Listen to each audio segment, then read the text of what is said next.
Hi అండి. మీ అందరికీ రవ్వ ఉప్మా అంటే ఇష్టమేనా? అయితే ఈరోజు నేను మా రాధాకృష్ణ యూట్యూబ్ ఛానల్లో రవ్వతో ఉప్మా చేస్తున్నానండి. అంటే మీ అందరికీ వచ్చా రాదా?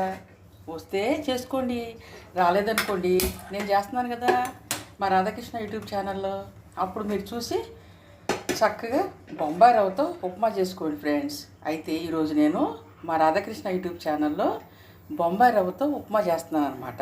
అది ఎలా చేయాలి, అందులో ఏమేమి వేయాలి వేసి చేసి మీకు చూపిస్తాను. మీరు కూడా చూస్తారా మరి? అయితే ముందుగా నేను స్టవ్ వెలిగించి కళాయి పెట్టుకున్నాను. ఈ కళాయి వేడైనాక ఇందులో ఒక ఆయిల్ వేస్తాను, ఒక చిటికెడు నెయ్యి కూడా వేస్తాను. నెయ్యి ఆయిల్ రెండు కలిపేస్తే మనకి చాలా టేస్ట్గా ఉంటుందన్నమాట. అందుకని ఏం చేస్తానంటే కొంచెం ఆయిల్ కొంచెం నెయ్యి రెండు వేస్తానన్నమాట. ఆయిల్ వేసాను కదా ఫస్ట్, తర్వాత నెయ్యి వేస్తాను. ఇప్పుడు ఈ రవ్వ ఉప్మాకండి ఆయిల్ నెయ్యి రెండు వేసాను. పచ్చెనగపప్పు, కరివేపాకు, జీడిపప్పు ఉంటే ఒక టమాటా కూడా వేసుకోవచ్చు. కానీ ఇప్పుడు టమాటా అయితే టమాటా బాగా అవుతుంది. అందుకని ఉల్లిపాయ ముక్కలు ఇవన్నీ వేసుకోవాలన్నమాట. పచ్చెనగపప్పు వచ్చేసి దోరగా వేగింది కదా. ఇప్పుడు ఏంటంటే ఉల్లిపాయ ముక్కలు, కరివేపాకు, జీడిపప్పు ఇవన్నీ కూడా వేసుకుని మనం ఇంకా చక్కగా దోరగా వేపేసుకుని అప్పుడు ఇందులో వాటర్ పోసుకోవాలి.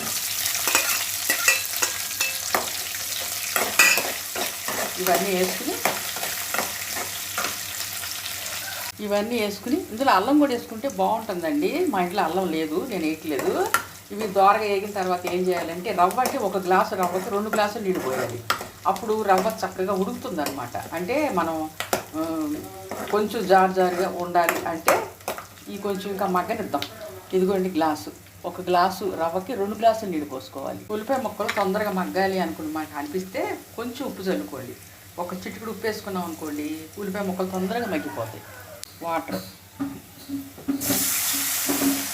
చూస్తారు కదా, ఇదన్నమాట. ఒక గ్లాసు రవ్వకి 2 గ్లాసులు నీళ్ళు పోసాను కదా. ఇందాక ఉప్పు వేసాను కదా నేను.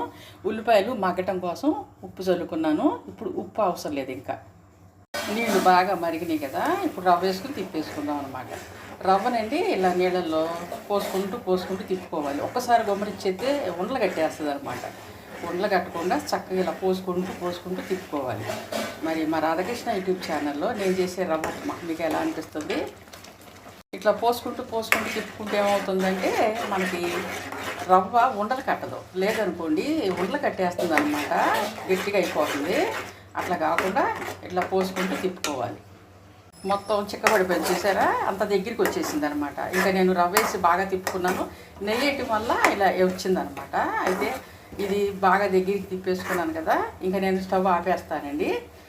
ఉప్మా రెడీ అయిపోయింది, దింపేస్తాను. రవ్వ ఉప్మా ఇది బొంబాయి రవ్వ ఉప్మా అనమాట. మా రాధాకృష్ణ యూట్యూబ్ ఛానల్లో నేను వచ్చేసి ఈరోజు బొంబాయి రవ్వతో ఉప్మా చేసి మీ అందరికీ చూపించాను కదా. అది ఎలా చేసుకోవాలి, అందులో ఏమేమి వేయాలి అన్నీ వేసి చేసి చూపించాను.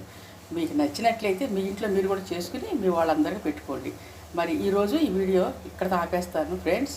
రేపు పొద్దున మళ్ళీ ఇంకో వీడియోతో మీ ముందుకు వస్తాను. అంతవరకు బాయ్ ఫ్రెండ్స్. మీరు కూడా మీ ఇంట్లో చక్కగా రవ్వతో ఇట్లా అన్నీ వేసుకుని ఉప్మా చేసుకుంటే చాలా టేస్ట్గా రుచిగా ఉంటుందన్నమాట. బొంబాయి రవ్వ కదా అని తక్కువ అంచనా ఇవ్వకండి, దానికి ఉండే టేస్ట్ దానికి ఉంటుంది. చూసారా మరి? Bye friends, bye.